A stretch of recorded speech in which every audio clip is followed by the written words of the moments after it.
I'm fine. I'm still fine. I'm good. Just keep it moving. Yep. I'm currently fine.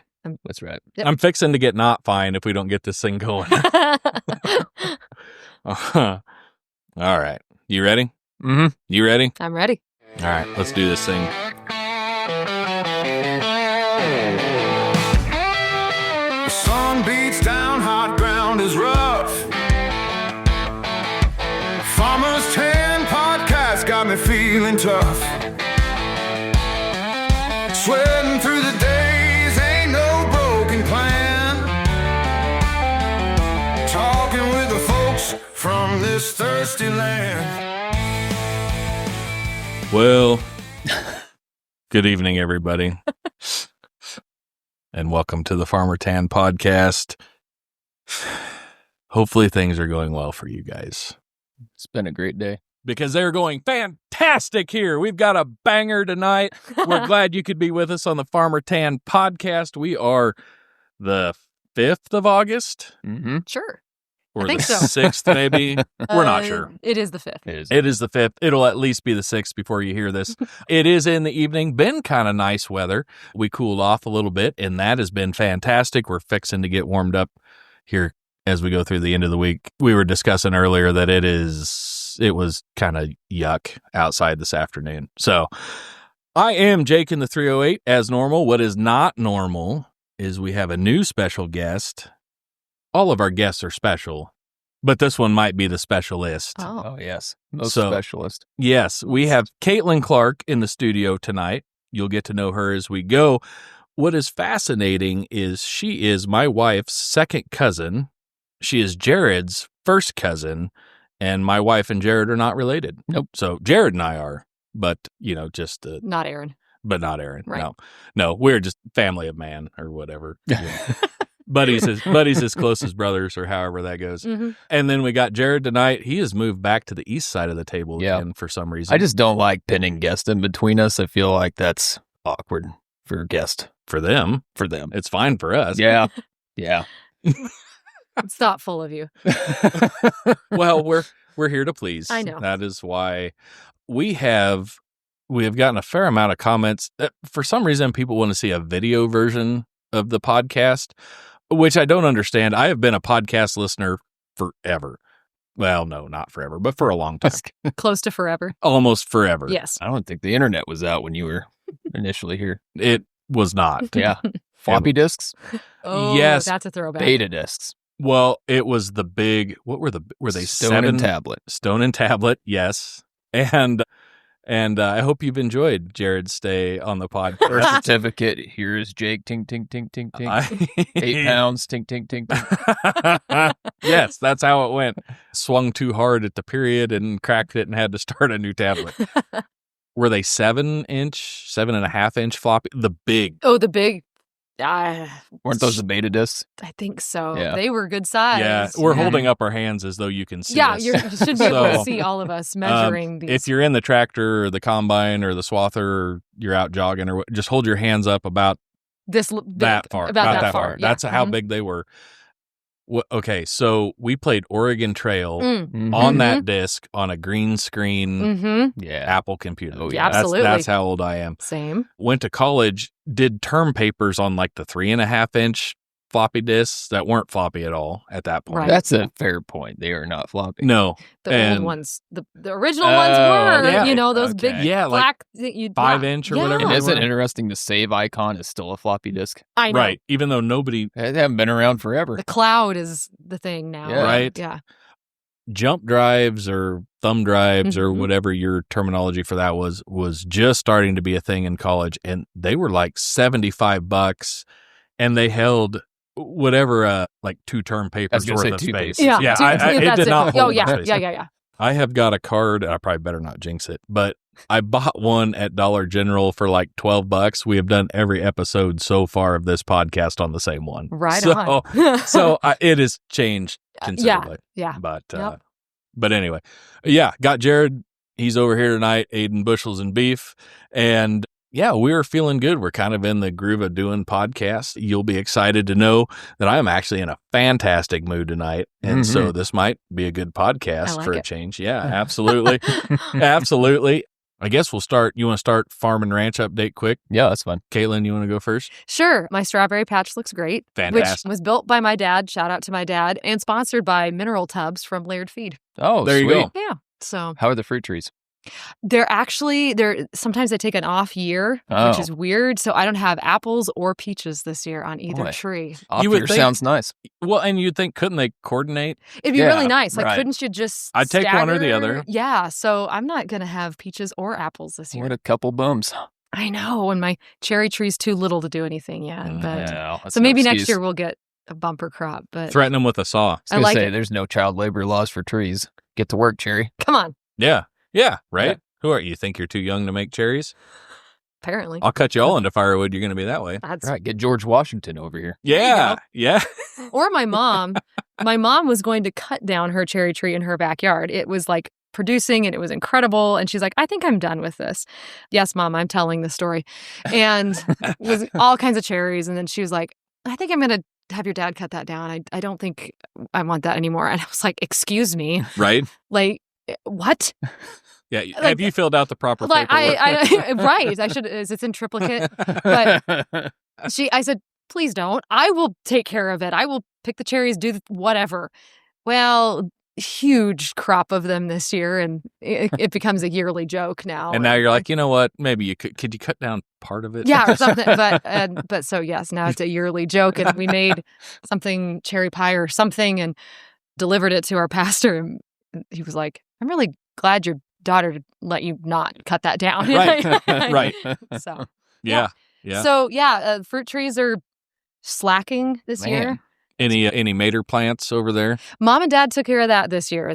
That's even better. I know, right? So yeah, pretty. The farm and ranch report on my end is pretty slim. Hey, that's Squirrel herd hanging in there. The bunnies are doing great. Okay, the squirrels eat everything they can out of the bird feeder, which which is what they do. I know. It's like really hanging upside down. But yeah, the bunnies are still hanging in That's there. good. I almost got to pet one a couple weeks ago. Oh man, So- getting there. That's Yeah. that's my farm and ranch report. There you go. There you go. Good stuff. Jared. Yeah, just kind of irrigating still hasn't gotten too intense. It's still been raining pretty decent. It has so been. That's been Mm. a huge blessing. Mhm. Yes. Corn's kind of getting to that milk stage. I've been hearing some pollination problems. I haven't really dug into it, but I've been hearing some of that as well. I haven't really seen it yet. But like I said, I haven't dug too deep in it. Now, this is not a jab at your corn specifically, but it's just getting uglier from here out. Oh, yeah, Like for sure. the corn is as beautiful as it's ever going to be about 10 days ago. Right. It's just a downward progression of ugliness now. But on the bright side of that, that means water use is going to start dropping. Oh, So yeah. we've made it through peak water use with minimal irrigation, which is huge. Yeah. So Super unusual for yeah, ever. yeah, it is. Beans look really good. Cattle side, they're getting along well. The grass is still growing good. So there's really nothing going on that end, which is good. Mm. There you go. So, yeah, forage beans are looking fantastic. Super happy with them. We got them in late enough. I don't know if they're knee high, but they're in that stage where they're growing every day, big time. The cane is fantastic. It is Forgot growing about like that. crazy, and so we were super happy with that. Getting ready to plant a little alfalfa probably in some dryland corners this fall. We've been trying to do it for like 5 years now, and we have finally got a year with enough moisture. I think we can Actually do it. actually do it. So we are excited about that. Got a tractor down at Titan Machinery, so Jared and I were sharing. We're commiserating, maybe.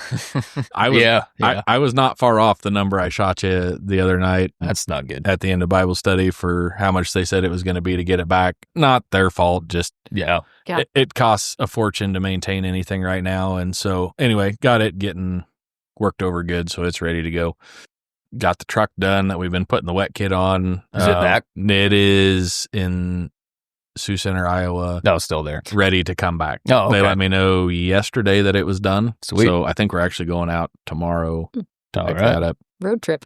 Road trip. Yeah. Yeah. And which we timed it out well. We're actually going to we're going to probably spend the night in Omaha with a couple friends we went to college with. Mhm. Sneak up there first thing Thursday morning and get it. And then I got a load in Lincoln to pick up on the way home. Nice. So Got Perfect. a back haul. boom, backhaul. Went out selling today for the store. That was good. Got some stuff done. Good stuff there out on the road most of the day. I enjoyed that. That was fun. Yeah, I don't know if there's anything too exciting going on. Heifers pretty well got them all bred and, well, exposed. And we'll be doing preg check here after a while, but got them out to kind of their forever home for a while now. And so that's good. Cows look really good. Mhm. Calves look really good. The neighbors' cows that are in our pasture also look really good. So, so that's good. How nice of them. Yeah. And so that's fantastic. And, but yeah, things are clicking along really pretty good. Yeah, So I can't complain. It's been yeah. good time to catch up on pre-harvest stuff, getting that all ready. So it's nice to get a start on that. Yeah. Yeah, it has been kind of the calm before the storm. Calm before the storm business, I guess. I guess just telling Molly I have the pre-harvest jitter starting to fire up, so it's looming. What are you nervy about? I don't know. That's genetic. It's kind of We are genetically you just get nervous for disposed fun. to be worriers, aren't Yes, we? yeah. That's just, Yep. Uh-huh. Yep. Anxious warriors. So Mhm. Yeah. Well, it happens. Yeah. We always used to joke. I don't think my grandmother listens to this because she's 97-ish. So I'll tell a story on her. But we always used to say Grandma could find the cloud that went around the silver lining. And she wasn't a terribly negative person. She just had the way of looking at the negative side of everything. But she was a worrier. I mean, she medaled in the Olympics in the 400 worrying division. Just fantastic. And Grandma Aiden would have been right next to me. Oh yeah. Yeah. and I don't know how many, take your pick, microwaves, television sets, lawnmowers that my grandmother bought with the declaration of, well, this will be the last one I ever have to buy. I'm like, Grandma, I think you said that like 2 microwaves ago. Right. You know? And bless her heart, she's still kicking. So that's good. But so I understand that. I come from a long line of warriors, and it's a good way to use up spare time. Yeah. So. There's nothing else to do, right? Especially in the middle of the night. Yeah. Three- It's great time. Who 3 wants to o'clock in sleep the morning? peacefully? Yeah. Right. What's that? Yeah. And if you don't have anything legitimate to worry about, your brain's like, Try this. You remember that really silly thing you said in 3rd grade and everybody laughed at you? You should really think that through now. You are such an idiot. Yeah. I bet people still remember that. Yeah, they're probably thinking about it right now Exactly. Uh, It's keeping them awake at Yeah, night. that's yeah, right. And too. Scared to share? yeah, I don't know. Do you want to know? I mean, we could. Just kidding. No, that was actually a real, well, I didn't say something, but I had an incident. This is a family show, so we'll try to be. Okay. Glad we know the expectation. But we were visiting off air, so we'll let Kaitlyn kind of introduce herself here after a bit, but she's in the education world. And so we were talking about that. And we were actually talking about standardized testing before we come on the air. So 3rd grade, boy, we're going to find out if anybody that I went to really find out, aren't we? So 3rd grade, we were getting ready to, we were doing the whatever standardized testing, Sure, whatever pick it a was, state right? yeah. And we were partway through one segment of the test. Mhm. And so filling in the circles and doing the thing, and being a 3rd grader, you're kind of fiddling with the pencil or whatever you're doing.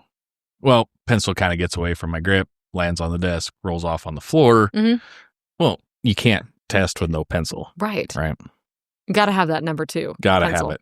have it. Has anybody taken one with, could you buy a number 1 pencil I've always wondered that. or a number 3? I've never seen anything but the yellow Ticonderoga number 2 pencils. Yep. I mean, do they really nope, this kid is clearly an idiot. I'm Took sorry. it with the wrong This pencil. is a number 4. You can't. We're not. We're not even scoring. grading this Nope, because you can't clearly score can't it. follow Nope. instructions. Yeah, I don't know. Anyway, pencil gets away, so go to pick it up. Old school desk, wooden desk, flip top. Oh, yeah, yeah. Wooden chair, the whole 9, dead silent, taking the test.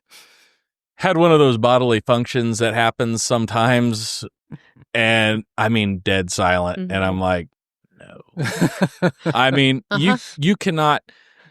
You could have scraped the red off my face with a knife. Sure. I was like, I am done for. Yeah. I am done for. I'm And gonna I crawl in the flap desk Oh, top yeah. thing and never come out again. and I looked at the kid behind me like, dude, what did you do? Like, kind of tried to deflect a little of that.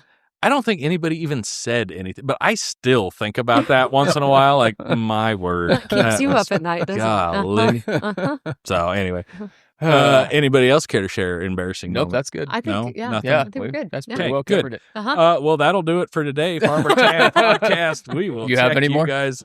Oh yeah. I Okay, got let's keep probably going All then. sorts of stuff. I've never been embarrassed in my life. You've never been embarrassed? No, I'm just kidding. I was impressed for a minute. I thought you either watch yourself really well or you don't understand when you need to be embarrassed. Lack of self-awareness. Right. That could be. I get secondhand embarrassment. Like, Same here. you watch something happening Yeah. and I'm embarrassed for them. Like you watch Practical Jokers and you just, oh man, Oh, I've seen that. I can't watch it because I just get embarrassed for them. that's All you right. know. So while we're down this rabbit hole on the embarrassing thing, right? Good. Good. Glad you came on. Do you do you ever do the like you slip and fall and the first thing you do is pop up like it did not happen and you look around to see if anybody saw, and if you're in the clear then you can be hurt or whatever. But if there's a crowd you're like, nope. I'm good. I'm fine. Yeah. Doesn't everybody walk like that? Yeah. I had somewhat of a parallel experience to that. So my car, I park it in a storage unit, like right across from my house. It's perfect, but it's got the, good old roll top garage door. And I don't have a garage, like an automatic garage door. So, I mean, I'm not that old. I can get out and open the garage. I can manage. It's good. Somebody's like, you can put an automatic. I'm like, no, I'm good. Yeah. But my friend had gotten out of the car and was like on the back side of the car. And it was, January, so a little snowy, a little icy. And I was opening the door and the rope on the inside snapped. And so jolts the door and sends the door flying. And I went straight down. And I'm sitting there going, what? Like, what just happened? Yeah. And the next thing I know, my friend walks around the car and she's like, are you on the ground? Yes. Yes, I am. Yes, I am. I purposefully decided to sit here. I'm stretching. And then she's like, wait a minute, did you just fall? Yep, that's actually what just happened. So, yeah. But I did. I had to sit there for a second to assess, like, what hurts? Like, wait a minute, what just happened? Not so much anymore because I have learned, but naturally I will take a long stride anyway. And used to wear cowboy boots all the time. I don't as much now. When I was at the university, I was walking like I had somewhere to be because I was just that cool. You had somewhere to be, right? Yeah, and probably somewhere to be. Yeah. Wintertime come in, snow on the boots, walked into the Union tile floor. And I can't remember, it was still the original East Campus Union when you were there, or had they built the new one? No, it's still the original. Still the original. So you could walk in, there was a basement and then an upstairs, and you actually walked into the middle level. Oh, sure. Actually, there was 2 upstairs, but walked into the middle level, made it about 3 good paces in, and then stepped down, and my heel took off like a rocket. And so I'm boot scooting that back foot, trying to gather it in. I mean, it looks like a small Brooks and Dunn concert going on. And I mean, I've got a book and a calculator or whatever, and pretty soon office supplies are flailing everywhere. And I am trying to gather this thing in. Finally, my front foot outruns what my back foot was capable of doing, folded that knee up and landed in a pile on the floor, and had to do that popped up like, what? I'm good. It's fine. Did you not? Are you not entertained? And looking around, and there's people like looking at me, and there's some people talking in a language that I did not understand, and so I assumed that they were making fun of me because they probably were, right? Like I would have been, And secondhand embarrassment, right? Oh, I'm like, my word, this is terrible. Like, gather up my stuff and like head down, like walk the walk of shame, like take 3 more steps and slip just a little bit. Like, you've got to be kidding! I'm going to take these boots off and walk in my socks. But okay, maybe the same winter event even. Oh, what was the engineering building? Chase Hall. And so there were some guys that came out of Chase. They were clearly engineering students. This was probably different. It was earlier in the winter. Snowstorm, got on their bicycles and took off riding. But there's enough snow accumulating that the sidewalks are a little snowy. And I mean, they are riding like their life depends on it. Round a corner and just one of them completely wipes out. I mean, just folds it up. Sure. And you're an ag engineering student, right? I have now understood why you have to dismantle half the combine to change that belt. If we can't understand friction coefficients in winter weather, come on, guys. Maybe they didn't come from snowy country. It's true. I'll give them the benefit of the doubt. True. But I was just an agronomist. If I fell down, it was no big deal. But anyway, that's enough. Somebody else tell something embarrassing. I'm enjoying this. Yeah. This is, No need to chime in. All right. Well, let's talk about something else.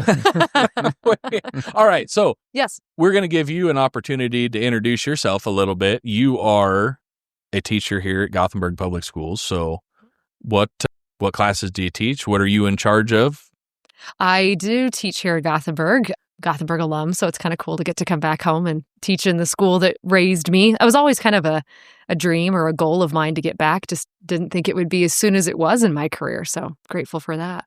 I teach in the junior senior high, and all of my classes are specifically 9-12. So I see 9th graders, 10th, 11th, 12th in a variety of classes. I teach social studies and speech. I'm kind of a funky hybrid, but it's okay. It works. Right. It works for me. Yeah. So I teach world history. I teach modern events, which sounds fancy, but it's just 90s American history. Oh, that is Hey. fantastic. It's one of my favorites. Do you play 90s music in there for them so they can hear good Always. music? Yes. We start with 90s culture. Like, I love I have to get them in the minds. Like, you have to understand the era that we're talking about.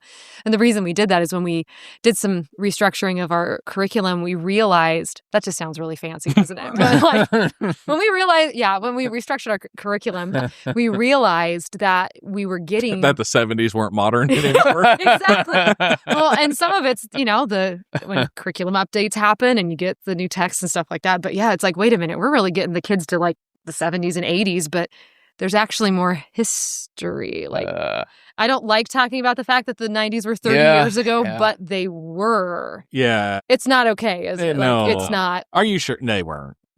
Doesn't feel like it does. I mean, a 98 vehicle is still pretty new, right? Works for me. Right. Yeah. But that was a fun class to design because you were talking about economics earlier before we started recording. I did teach economics for a few years, and I am okay not teaching economics. It does fall under the social studies category. I don't know why. It feels like more of a business class, but that's just right. Here we are. Okay. So I taught economics and was okay to give up economics and send that back towards the business department.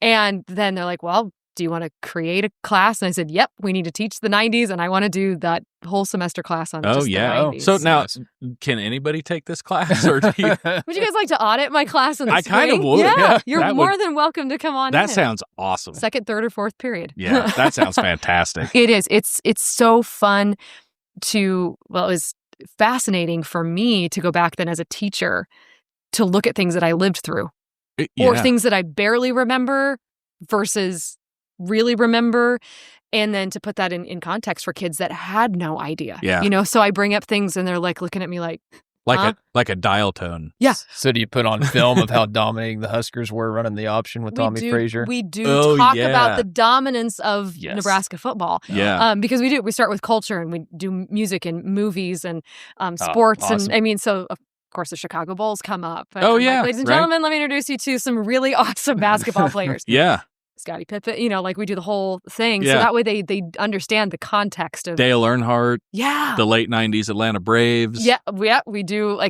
We got a whole thing that we do the first couple of days to get them. Yes, we do talk about the Huskers. And, nice. And the comment usually comes up, those when the Huskers were good. I was like, hey, now. Hey. Stop it. Like, Just we're a couple not. years ago. Hey, they're not wrong. They're not wrong. But I said we're not going to get down on them. On the football side. Yeah. They're still very good in other aspects, for sure. Husker volleyball. Yeah. Mm-hmm. And, they may put together a football team again someday. Yeah. Someday. All right. But when you think about the things so like our boys, Jared, there's things that they have no idea. The sound the internet made when you dialed up. I make the kids listen to it. When we talk about the tech boom of the 90s, because I'm like, listen, y'all, everything that you have right now is literally from my generation. Yeah. Like, let me talk to you about the first IMAX. Like you were talking about the Oregon Trail. By the way, you can still play the old school Oregon Trail game online. Fantastic. I have a link. Let me know. I'll send it to you. Yeah. It's a good time. Does dysentery still get everybody? Yep. Typhoid or dysentery still kills you off like 30 minutes into the game. Right. I was terrible at that game. Like, I don't think I ever got through I the was just planes. thinking this. I know why you're terrible. Why? Because you're a very kind, caring person. Oh. When you learn how to win Oregon Trail, it's when your first person gets dysentery. Like, do you want to hire the doctor or do you want to keep going? You're like, well, keep I got going. 6 more people. Just let them die. We'll keep going. gonna keep Take a going. chance. Yep. Yeah. That's how you win. Got it. Good to know. Because when you get to the ferry at the Columbia River and you're out of dollars because you tried to cure Because you tried to everybody, save some. Oh, and then you try crossing your wagon and get swept downstream. Yeah. Then you get all that way and you lose. Gosh, that's it. That's what happened. I was too nice. True story. Exactly. Yeah. I mean, if you're always the last one to die. You never get dysentery. True. You're always the last one to get it. Starvation or something. Right. Yeah. Rattlesnake bites. Yep. All right, so we're back because, and I did jinx it if you remembered earlier, and I think we talked about it while we were recording about how we've done every episode. So this is basically our 1-year anniversary of the podcast. Yeah, hooray. And also, thank you, Molly, for bringing us donuts. We appreciate that very much. Had one of those right before we started. And Jared ate one of my donuts, too. And I think he had his own. Those were not for him. Yeah. He ate one anyway. You offered. Yeah. I did, because I was brought up to be polite. Well, even if you didn't mean it, I'll take you up on it. We filled up the memory card during this podcast, and I happened to look down at the recorder, which I do periodically, and noticed we were no longer recording. And I'm like, no. How far did we get? I think we missed about 5 minutes-ish. So I apologize, because it was really awesome. It was a really awesome 5 minutes. But we're going to try to recount that quick. If it seems like we're like kind of half-heartedly into it, it's because we've done it once already. But we'll try to go back there quick. We'll pretend this is second round. Yeah. And so this is round 2. Uh-huh. I Okay. think you're both experts and experienced on the topic. Oh, look at that. We are. That is a good point. Yeah. Yeah. And See it. all right. Well, here we go. So besides teaching 90s American history, psychology, how do you really feel about that, Jake? You know, let's dig in. Let's drill down a little bit. Let's figure out why, what's at the root of that. And, what is at the root of my frustrations right now? Start at your childhood. Yeah, well. I was born on it. Yeah. Anyway. No, okay, I digress. But I digress. And then I'm also the speech teacher. Which is what I'm here for. Yeah. I am super excited. Yeah. So, and then also the head speech coach at Gothenburg. Yeah, that is fantastic. So yeah, both Jake and I spent our high school years as competitive speakers. Yeah. Doing all the different events. All the things. Yeah. And so, which we were joking, I guess, the last time we did this, that Jared may not be surprised. You're not surprised, obviously, because we talked about it. But yeah, I was on speech team and I loved it. And that was one of my highlights, absolutely, of my high school career, was being on that. So my nieces were on speech team, and I used to try to go catch them once in a while. I actually went down to state when it was in Kearney to check out one of my nieces, her last year, because I thought, well, that might be kind of my last legitimate reason to go for a while. Loved it. Fantastic. It's my group of people. Yeah. Except for OID. So for those of you that have not experienced competitive speech, there are different types of speeches. There's 10 different speech categories, I guess, or 10 different types of speech that you can compete in. And so, like Jake, you said you did humorous prose and entertainment, and then there's like informatives or persuasives, and then there's this thing that's called OID, which is fantastic. Yeah. Oral interpretation of drama. Yes. The problem, so when I was in OID, we stood in a line. If I was talking to Kaitlyn, she stood next to me. If I was addressing her or my character was interacting with her character, we looked out at a focal point that was at, the back wall out over the audience, and I would react to that spot and she would react back, but we were looking out at that spot. You said that's called offstage focus. Offstage focus. Yeah, and I grew up in that era too. You stand in a line, you turn out. You probably can still do the OID pivot step, can't you? Oh, yeah. Yeah. Oh, yeah. Absolutely. And in and out, you stood in the line and you did the things and interacted and used that offstage focus. You had to have your binder with the script. Yes. You did not have to use it. In fact, it was better if you had it memorized. Yes. But you had to have it in front of you, which you said they still do. You still do. Yeah. But now they're singing and dancing and they're moving all over. They're interacting directly with each other. And standing on boxes. Come on. Like, we're using the black books as props. Right. Yeah. You can't. I think it's fantastic that they do that. It just needs to be its own category. Sure. That's what I think. Like group entertainment. There you go. Right? Like they need to do that. I'm just trying, not the leveled up OIDs, but like the musical OIDs and the. Right. Yeah. OID, the musical. Yeah. Oh, there you go. Is what there needs to happen. So what you're telling me is you're a little OCD about OID. I am. Oh, hey. There you go. So now should we talk about his OCD? Me. Yeah, there you go. Thank you. Thank you. Going back to 90s. Thank you. Right. Thank you. Yeah, should we talk about your OCD then from the psych perspective? Right. Yes, we should. Okay. Yes. Everything in its place. And No, but competitive speech is it's one of my favorite things. Yeah. So if you're short a judge, I will judge OID. I will come straighten them out. This is old school. You have to understand that's like a blood oath if you tell me that you want to judge. I do. It's flexible. We can maybe not OID because I'd be I'd probably You probably have some things to say, wouldn't you? I would. You would. Mhm. Can I get another sheet for the comments? I got a lot to write. But humorous prose, absolutely. Yeah. Be all over that. What if I told you that the ballots might go electronic here in the next couple of years? I'm probably okay with that. You okay with that? Yeah. Okay. Can I swipe?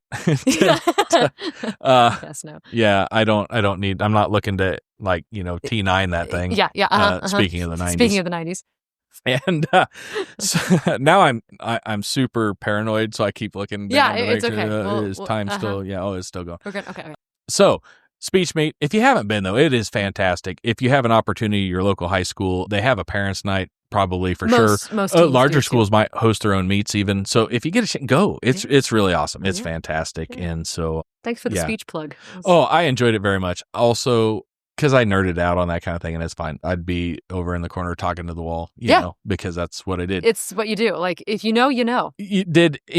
Are they still doing any Patrick F. McManus stuff in humorous prose? That name is not one that it's Don Zolitis now. Okay. He's the big name, or he's the common name that you hear. But Patrick F. McManus was really big, like kind of as I was just starting. I did most of his stuff all the way through. Well, Yeah. I did all McManus stuff. I think it was kind of tailing off when I was getting done, but he was a big one that not everybody, but a lot of people. Sure. So that was fun. Yeah. I also enjoy entertainment Mhm. because, well, it's entertaining. Yeah. And informative, like it is getting closer to entertainment all the time, which I like. Yeah. As we established earlier, some people may not like that. Your opinion doesn't matter because it really is all about me. There. Yeah. I don't know if you want to analyze that. Yeah. I was to say, Or- so you want me to take notes? And Yeah, that'd be great. Uh-huh. This is my podcast. It's about my feelings. That's so, great, yes, and I feel that it's And awesome. how does that make you feel? Fantastic. Good. So- Jared, how does that make you feel? Oh, a little shunned. Oh. You're all right. You're all right. You're an All introvert right, I'm better anyway. now. You wouldn't like speech team. You're an introvert. Probably so not. you could do poetry. You laugh. I am. We still say that novice poetry is Can I do Shel Silverstein? sure. All right. There you go. Done. Great. Signed up for a poetry program. Yeah. I liked it. He can be one of the coaches. I like it. What novice poetry is? That is, if you end up with novice poetry, it's not a punishment, but there's certainly something karmically out in the universe that is coming back to you if you have to. So again, for those of you that haven't experienced the speech world, there's two different levels. Novice meaning first year speaker, doesn't matter what grade or how old you are. And then varsity is anybody that has competed at least 1 year. So novice poetry, brand new, have never done anything poetry wise ever. And yeah, there are some programs that have a lot of room for growth. How Which about is that? good. Yeah. Good opportunity. It is. It is good opportunity. People rarely willingly just wander into a novice poetry round. Okay, so I'm not looking to offend Same. at all. So don't get all twisted up. But if you do, write the show and we'll see how it makes you feel. Yeah. We are judging you, by the way. Mhm. I mean, Radioland listeners, if you write the show, we're absolutely going to pick you apart. Not a first and 50. No, but don't let that deter you. Mhm. If I could go back, I would do poetry Yeah. and I would do Baxter Black Ooh. because I would want to be different. Yeah. So I was trying to be a supportive teammate. I can't remember. I don't think any of this made the last cut. One of the things I like about speech team is, and I love stick and ball sports. I think it's great. Speech team is great too because you get to learn how to be part of a team, but you also do it as an individual. Yeah, that individual team sport. Yeah, absolutely. So I think that is really cool. You build a lot of self-confidence and all that other stuff. I was trying to be a good teammate. And so I had buddies that did entertainment. You know, I had buddies that did like informative. Mm-hmm. I had friends that did extemporaneous, which I don't know why. Why would you do that? There's some people that willingly And they're really good at event. it. Yes. And speaking of that, whoa. you need to have Carson Ryman I was just on the thinking podcast. of that. Yeah. He's the state champion in extemporaneous speaking, and he could talk to you about spuds. So. Yeah. I was just thinking about that. Just, free plug for him. Yeah, there you go. Ryman Spuds. There Ryman you go. Spuds. Go Yep. check them out. They're good taters. Mhm. And you got to say it like that, though. You do. If I went willingly to a round of poetry to be a supportive teammate Mhm. and quickly discovered why I wasn't going to do that anymore. Yeah. I came out of there like straight up depressed. Like, for real now. And it wasn't because the performance was that bad. I think it was that good. It was just some of them were super depressing poems. My friend Kaitlyn, she calls it Serious 2.0. Are you talking in third person I'm about really yourself? Actually not. You're your own best friend? Her name is Kaitlyn Mason. She teaches at Anselmo Myrna, second grade teacher. She did teach here for a little while as well. Mason. Does she listen Angus to the podcast? Sim Angus. I'm not entirely sure, but because we're going to need her to verify. Yeah, Otherwise, Mason, I'm going to need you to write in and say I don't know if I believe. Yeah. Anyway, go ahead. Yeah. Anyways, she calls it Serious 2.0. Yeah, for real. For real. Yeah, I buy that. So when I have kids come to me with poetry, like Shel Silverstein, I would say yes to anytime, Jared. But if they come to me with ideas for their theme, for their program, and it is like these deep, dark, sad emotions, I'm like, can we find something else? Yeah. Like find something else for you and for your judges and for your audience. Yeah, just so not everybody we're not having all these is big depressed feelings all the time. Right. Which is why I say I would go do Baxter Black in a heartbeat. Yeah. Or R.P. Smith or somebody like that, There you go. But anyway. But yeah, so I'm kind of a nerd. Go to basketball games and cheer for the pet band, that kind of stuff. Same. So, go Swede Pet Band. Yeah, absolutely. Love that. So you're still being pretty quiet. Why is that? No, I haven't experienced any of this, so why chime in? That's kind of... It's never stopped me. I was just getting ready to say that's the problem with people, but... Oh, is it? Oh. Well, I mean, speaking on things they don't really know. How does that make you feel? I was going to do it if you didn't, Jake, so... Well, you know. All right. Just bury it down deep. Yeah, way down deep. Hey, That's where emotions belong. until they boil over. Well, yeah, you got to vent every once. The most inconvenient time. Oh, absolutely. Usually when working livestock is involved. Your poetry's got nothing on that. No, it doesn't. All right. So, hey, I don't know what else we're going to talk about tonight, but I had a good BSB. Jared's got a good BSB. We decided maybe we would just do them both. So we're going to do one now anyway. And I don't know, Jared, if you want to do yours first, we can go that way. Okay. All right. So Buy, Sell, Burn to the Ground, proudly brought to you by Fits It Ag Works. They're over there in eastern Nebraska, east of Highway 81, basically. Ben and the good folks down there, as we discovered last week, they are ag leader dealers. They are certified, specialized for installation, troubleshooting, sales, service, and all that good stuff down there. Ben, we appreciate very much what you do. Also, I think he does do a little bit of just tinkering yet mechanically. So if you have an International, you probably don't need to go. But if you got a John Deere, you might need to be down there and getting that thing worked on. But whatever it is, right? Like we got harvest coming up. If you need some stuff, maybe yield monitor is not doing what it's supposed to do, or guidance, and you don't want to have to drive the combine while you cut soybeans at an angle. You want that GPS to be working right. So go see Ben. Fits It Ag Works. Jared, if it's broke, fits it. We appreciate those folks very much. All right. Buy, Sell, Burn to the Ground. Yep. You're familiar, yes. right? All right. Jared, what do you got? So it's getting to be back to school season. School starts here next week. Mm-hmm. So Jake needs details. I'm going to try to provide them all up front so we can kind of mosey through this. We could also psychoanalyze that, couldn't we? To provide a solid answer, I just need to be well informed. Yeah, 'cause that's exactly what we were looking for in this segment. Okay, so we're going to take us back to when we were junior high school kids. Okay. So, when you were or when I was? I was going to say, Kaitlyn and I, early 2000s. The Vietnam Jake, vet the over here. late 70s. Oh, my word. Junior high in late 90s. Well, mid to late 90s. We'll just say late 1900s. Yeah, that's solid. Okay, not so wrong. Not wrong. Take yourself to back when you were a junior high school student, and this is Buy, Sell, Burn to the Ground. Your first day of school, what are you most excited about? A new backpack, a new pair of shoes, or a new Trapper Keeper full of your favorite mechanical pencils and cool erasers and all that? And this is junior high? Yeah, because I mean, high school, you're kind of over all that stuff. And So new backpack, new shoes, and new Trapper Keeper. Yeah. A Trapper Keeper's still a thing.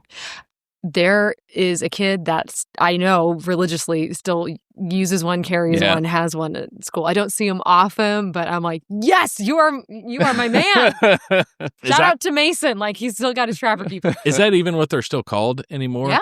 Okay. I didn't know if they were called like a binder now. I still call it a trapper keeper. Okay. Does it zip shut? I think his zips shut, and I think it's got snaps too Oh, on the yes. flap. Yeah. Yes. So I like that one. Absolutely. All right. There you go. All right. You going first, or you want me to? I'll let you go first. I'm Okay. still thinking. I honestly cannot remember if this was in the cutoff version or not. We established that I come from a long line of warriors. So, Oh, yeah. warriors, not warriors. Not warriors. People who worried a lot, worried for fun, took up a lot of free time. Going into junior high, I was probably super apprehensive about being in junior high. Yep. So in Fairbury, where I went to school, 4th, 5th, 6th grade was all in the same building. Then when you went to junior high, it was a whole different building, a whole different campus. Mhm. And it was junior high and high school all in the same building. And I was probably super apprehensive about that. So I was probably burning everything to the ground. Valid. However, absolutely buying new shoes. Super excited about that. I still like shoes. I get excited about new footwear. So back in the 90s, Air Jordans. Mhm. So I was probably rolling Nikes at that point, I bet. Doc Martens weren't quite there yet. They're gaining traction. We were getting there, but that was more high school. Mhm. Skechers weren't quite there yet. Mhm. So, yep, wearing Nikes, super excited. I am going to sell the Trapper Keeper because I am a fan of organization, and I gave that an honest effort, but it was just too clumsy to carry that around. So I didn't actually use one much, but I appreciate the thought of it. Sure. I'm burning backpack to the ground because I was always one of those kids that thought he was too cool for a backpack. So I just carried all my stuff. Not like I carried a whole stack of books, but if I was going to biology, I just grabbed that book and a notebook and I went. But I went back to my locker between every class to get what else I needed. Do they even do that now? No, kids just carry everything in their backpacks. I'm like, you have these lockers. Yeah. You complain about your backpacks being heavy, and then there is See, that was me. Yeah. I was the complete opposite. Really? I hardly used my locker. Everything lived in the backpack. Really? And it was the cool thing to let your straps all the way loose. Mm. So You just hang- yep, really uh-huh. leverage that back. Yeah. Like I say, use your back. It saves your legs. Oh, yeah. So yeah, I'm going to have to burn it to the ground and I was one of those students who did well enough that I usually didn't have a lot of homework, and it was maybe one subject. And so then I just carried that book home by itself as well. no, that's weird. And so, yeah, I'm going to have to, on the occasions when I did carry one, I was not smart enough to wear both straps. It was cool to wear the one strap. Okay. When I finally got to college, I realized the value of a good backpack and both straps. It's amazing what that'll do. Yeah. I'm going to veer off for a second because That's never happened Wouldn't before. expect it. that's what talking about 90s. I think we got through all your I think so. pop culture stuff. Yeah. Back in the 90s, seat laid back, loud music on the system. If I try to drive that way now, I can't walk for 20 minutes after I get where I'm going. And then I'm like, I hear my dad. I'm like, how do these kids even see over the hood? You know? Mm-hmm. Now, if I'm in the semi, I still let the air down and sit on the floor. But we got a guy working for us, and he's really super tall. So he does have to put the seat back, but he's got it leaned back pretty good. He drove a pickup one day, and I got in, and I mean, it was leaning. And it was a throwback to high school. I'm like, I used to ride around like this all the time. And then you'd kind of hunch up over the wheel.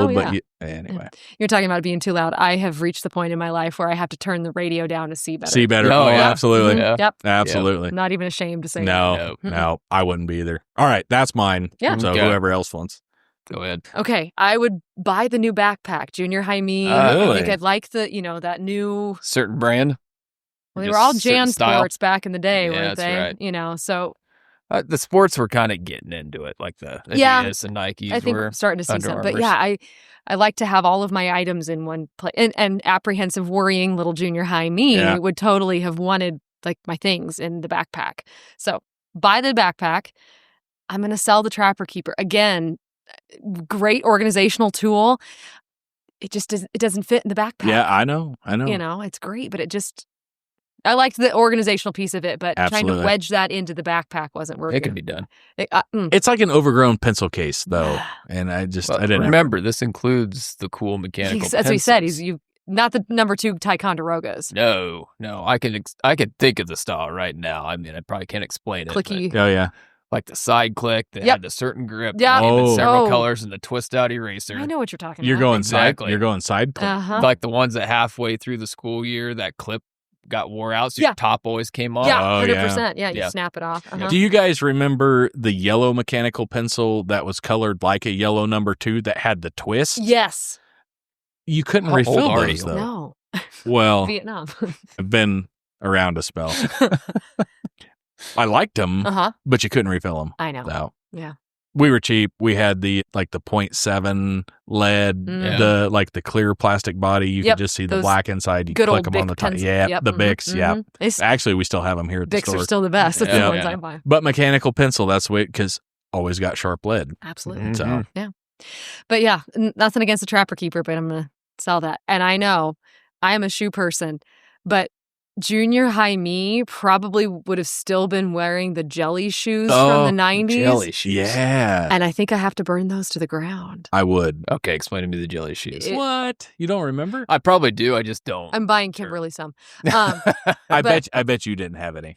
I would imagine they didn't show up in your house a whole lot growing up, but literally plastic clear shoe, like little sandal Really? shoe, and they looked great, but yeah, they were not the most comfortable. Huh. Sorry to anybody that loves a jelly shoe. I didn't dislike them, Yeah. but junior high me probably would be ready to be done with the new jelly shoes. Yeah. So Get a little foggy when your feet got hot. they did. No, that's unfortunate. Yeah, It happens. it happens. Got to run the defrost.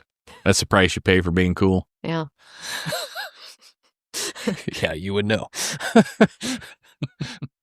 So, okay, for me, I'll probably buy the Trapper Keeper, and it's the supplies that probably puts it over the edge. Mm. Like I said, I carried everything everywhere with me all the time. So you need that Trapper So Keeper. that was just the one-stop shop for everything. College ruled notebook inside. I wrote small, drove my teachers nuts.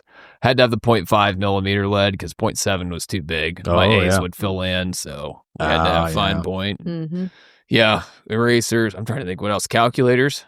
Mm. You know, There's usually a pocket for the calculator in the Right. Trapper Keeper. exactly. And I had a teacher tell me you're not always going to have a calculator in your pocket. And guess what? If I pulled the phone out of my pocket, Surprise. uh-huh. So yeah, buying that. Oh, probably selling backpack. I like I said, got a lot of mileage out of the backpack. In fact, I remember my backpack wore out heading into my senior year, and I knew it was going to kind of be the last year. Mom and Dad would probably be buying school supplies, so thinking ahead, I got a red one, knowing it's likely going to go to UNL, and I still have that thing. Really? It Right is my on. suitcase now. It has some holes in it, but when I Nice. pack, Impressive. that is my suitcase. What brand was it? Do you remember? Adidas. Mm. And Adidas.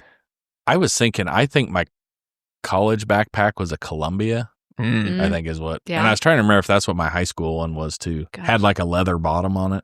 But like college, I didn't use textbooks a whole lot. Still carried them everywhere. Every class. It was like 40 pounds for 5 years straight. But anyway, That's why you're so buff. that's yeah, right. And I'm selling footwear not because I didn't care about it. I mean, I really remember looking through the East Bay catalog pretty hard Mm. and picking Mhm. those out. But compared to the other two, it's probably less important. Yeah. So that's what I'm going with. All right. Right on. I'll buy that or sell it, That too. Well, Or burn it. burn it. Yeah. Hey, that's buy, sell, burn to the ground. Fits at Ag Works. We appreciate it. I'm not ready to let this go yet, being we are talking like old school and memories and all that fun Love it. stuff. All right. So brands, because brands were important at Yes. that phase Yeah. of life. Yes. And so You're going to date yourself again. I know, Haven't bad. we already? I think we have. And so any of my born in the early 80s, going to school in the 90s and the early 2000s people, we were Lucky brand Yep. stuff, Lucky Yeah. jeans, Yep. Lucky shirts. We were doing that. Abercrombie stuff. Mhm. That was big. That's pretty similar. We were doing Tommy stuff. Yep. Yeah. I came through the baggy jeans era. Yep. I did have a pair of Low rise. they were jeans that, so they were not just jeans that we intentionally bought too big, because there was a fair amount of that, right? Like you'd go buy, you just buy up a size or you'd three buy or whatever. baggy Levi's. Yeah. I had a pair of Tommy jeans that were specifically designed that way. And the back pockets, like if I dropped my billfold in my back pocket, it was slightly above my knee. Oh my. When I went in to get it back. The only good thing about the side pockets were equally as big, and you could not lose something out of that pocket. It was fantastic for that. Mm-hmm. The legs were like just these humongous elephant trunk style. I mean, you could put two legs down one. I mean, they were just built to be this monstrous pair of pants. I had one, and I feel terrible about it now, but I did. That's the time we were living in. Like I said, Doc Martens. Yep. Where a lot of kids wearing Doc Martens. Yeah. Birkenstocks were kind of coming. They're still around. I just ordered a new pair All yesterday. Right. So those were a thing. A lot of kids wearing sandals of some sort. Yeah. I don't know about out here. Maybe this was regional, or maybe it was time. But like khaki cargo pants were big. Like Lee dungarees we were wearing a lot. Like we always looked like we were dressed up. So I guess that was good. Yeah. Or the cargo shorts, which I still wear a ton of, but those were pretty popular. Did you guys get in on No Fear stuff? That was cycled out before I got in. I would say maybe on the tail end. So in high school, that was finally starting to, but in junior high, that was still serious. And the amount of No Fear stuff I had was unreal. But like, if you didn't have a No Fear shirt of some sort, you were done. How did you walk into the halls you of just Fairbury? as well not. Yeah. You know, it was No Fear gear all over the place. So that was a lot of fun. The necklaces. Oh, yeah. Like the beads. The puka shells. Yeah. Chokers. Yep. Had the different beaded necklaces and different things. Panama Jack. What's that? Panama Jack. Oh, yeah. Yep. Yeah. So like the hemp rope, Panama Jack style, but also... So I had one, it was a black bead, a silver disc, a silver bead, another silver disc, black bead. That's alternating. Like it probably came from like, I don't even know where. Like I want to say Claire's, but sure, I don't know if they sold dude stuff. So I feel like they did. It was maybe whatever the version. That's another brand name that you're into, Claire's. I mean, that's probably back in the day. Walking through the mall, there's about 15 kiosks that sold those. They're yeah, for real. So that was a style sitting outside of Claire's. Absolutely, that was a style that I had, or Clarice's, or whatever. It's Clarice. Yeah. I don't know, but Fernbanks. Yeah, probably. Probably. JCPenney. Yeah. Hey, don't be hating on I'm not. I love JCPenney. I am not hating on that. But do they ever not have a sale? No, they always. It's kind of like Hobby Lobby. I think they just change aisles every week. Like, I still remember I was sitting in one of our science classes the day that necklace finally bought the farm, and because it was not the choker style. It was long enough that I could flip it up and mess with it. And we're sitting there taking notes, and all of a sudden I felt it relax. And then you just heard the as everything hit the floor. And like, I just remember the teacher like, uh-oh. And I'm like, yeah, sorry about that. Core memory for you there. Oh, man. If you were cool or you had a little money, like the chunky fossil watches. Yep. Yeah. If you did not, the imitation chunky fossil watches. Correct. Right. Yes. Oakley sunglasses or Jokelys if you didn't have. Correct. Depending on which store you bought them from. Yeah. You know, and so those were big. Man, that was, So junior high for me would have been kind of the introduction to Ocean Pacific, Bugle Boy. Oh, what was I trying to think of the other band? Oh, And One. And One. Yeah. That was kind of the alternative sports brand. I think And One's still around. Is it? I think so. It was kind of mainstream then. It was kind of the rebel sports brand. And then in high school, there's probably still some Lucky stuff around, but Hurley and American Eagle. Hurley was American Eagle. Big. Yeah, American Eagle. Those were big. But all the sports stuff was like Hurley or Adidas or Nike. Those core. Right. Yeah. And then our jeans, not like, we're so much that, still the relaxed fit, but the boot cut was borderline bell bottom. I mean, big, wide boot cut was kind of the thing. Yeah. Cover half your shoe. That was. Oh, yeah. Which, so grade school, it was the opposite. You wanted your tongue of your sneakers poking out. Like you'd put the cuff of your jeans behind that, maybe even tie your shoe behind the tongue to force that tongue out. And then by high school, no, you wanted it to come. That has to be hidden. You just kind of hide half the shoe. And that is my preference. If I buy jeans today, I want them to cover about a good third to half of my shoes. It's just kind of funny if it was a rainy day and you had to walk through puddle standing. Everybody should come into class with the bottom quarter of Yeah, jeans. that absolutely. whole Yeah. back hem of the jeans Just completely is soaked. just soaked, and then the trail. Oh, Right. Absolutely. Uh-huh. Absolutely. The Hurley thing is interesting because that was sort of like Right. rough stock cowboy westernish brand also. I think it now is, but it was kind of the preppy brand in high yeah. school. So that is Surfer. interesting. It was in line with American Eagle and Abercrombie. All right. Those. Because now It was competing with that space. and now I see it, and it's maybe not the team ropers, but it's Yeah. like the rough stock It's kind of guys. transitioned It's- into a it's- Western brand. yeah. Yeah, Yep. Which I find that interesting. Do It too. is. Dickies has kind of went both ways. Hmm. They were kind of the Mhm. working construction, then they were kind of the skater punk Yeah. type stuff. So it is kind of Interesting. I didn't know And that. like Carhartt, you know, Absolutely. Right. we, Same thing. we were growing up, that was like work Yeah. clothes. Yeah, and now absolutely. everybody is wearing Yeah. Carhartt brand. Huh. You said Ocean Pacific, so that was OP's second run at least. Oh, really? Because when I was in like early elementary, we had a family that they had boys older than us, and so we were getting their hand-me-downs and stuff, Mhm. and had a ton of Ocean Pacific stuff from them. Okay. So that would have been like early 90s. So I think that was Oh. their second resurgence, or Vintage, whatever. right? Yeah. Yeah, what is old is cool again type stuff. I just remember wearing the Ocean Pacific shirt underneath the unbuttoned. Oh, absolutely. Oh, Oh, when that was the style. absolutely. Yeah. Absolutely. The solid color tee Yeah, underneath the with the the- plaid. Yep, Yep. absolutely. Yep. So, and this drives my wife crazy, and I am sort of sorry about it, except not. You're really. not. It is who I am. Deal How do you with really feel about it, Jake? it. I care about her feelings Enough. enough. Okay. It's a lot of me on this podcast. Maybe this podcast is also sponsored by Toby Keith. Speaking of the 90s, should have been a cowboy. But I think it was a style that then I just liked and stuck around. I almost always am wearing two shirts, Mm-hmm. especially if one of them is a snap or a button up. I have always got a white undershirt, but it's a t-shirt Yeah. underneath. But I Mhm. will even wear two t-shirts. And Aaron is like, what are you doing?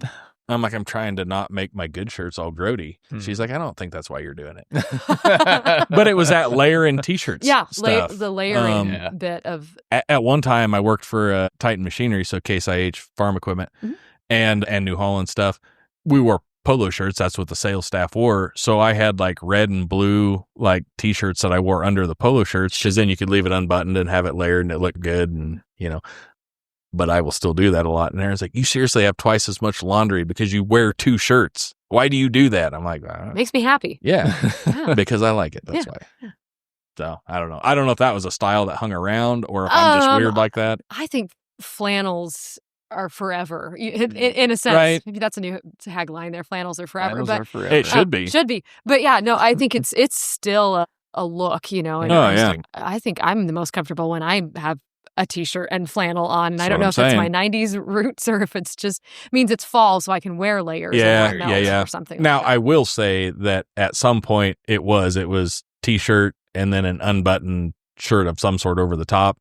And then at some point that wasn't cool. So like you buttoned them back up, Yes. but you were still wearing it, So but you just didn't show it off. yeah, you didn't. Yeah. Yeah, so. And then I remember in t-shirts, when you're younger, it was small logo on the front, oh yeah, big logo. oh yeah, Yes. yeah, And yeah. somewhere along the way that switched. Yes, Yep. Yeah. and, Absolutely. The big. And now I feel like is it switched back? I think it's maybe trying. Yeah. yeah.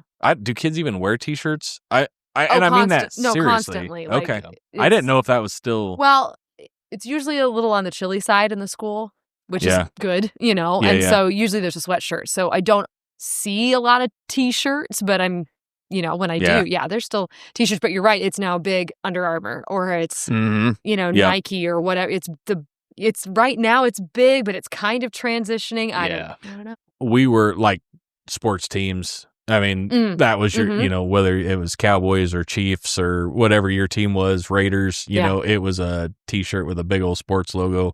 NASCAR was huge in the 90s. Mhm. And so like, you'll find this hard to believe. Probably 107% of my wardrobe was a NASCAR t-shirt of some sort. I am just shocked by that. I figured you would be. Mhm. The rest of them were like Kansas City Chiefs and a couple you know, Fairbury High School yeah, t-shirts. some Fairbury thrown in High there. stuff. Uh-huh. Yeah, Mhm. absolutely. So Yeah, playoff shirt from 5 years ago. Yeah. Yep. Because you had to buy the playoff Exactly. t-shirt, or then if you got to state, you had to have Yep. the state one. shirt. Yep. Yeah. Or your homecoming, like, well, because they were selling that, so you got the homecoming shirt bought We or didn't sell whatever. We didn't do homecoming homecoming shirts. shirts. Oh, really? either. Yeah, Maybe I that's had on the one eastern from side of somewhere. the state. Maybe it was. I have all my speech shirts and sweatshirts and Yeah. things of that nature too. Good stuff. All right, so let's move on. Actually, speaking of T-shirts, I have got the Got Water T-shirt on today, and we are going to move on to a segment that we like to call What Are You Looking At? If you've listened recently, then you know that's when we just type stuff into Google and see what it Yes. auto-populates for us. This segment is brought to you by Gothenburg Irrigation. Hey, if irrigation is becoming Becoming an irritation, There you go, Joe. you need to get down and see Joe down there. And hey, tell him Farmer Tan Podcast sent you. Use the promo code FarmerTan. You'll get a free smile when you're down there. They would love to hear from you. Don't say we didn't do anything for you. Correct. And okay, so Gothenburg Irrigation here in Gothenburg is our sponsor for this. What are you looking at? And we are going to say, typing it in here, I figured this was fitting. So I typed in, was the 90s. Was the 90s. Oh, I can't Was the wait. 90s. Was the 90s the best decade? Oh, man.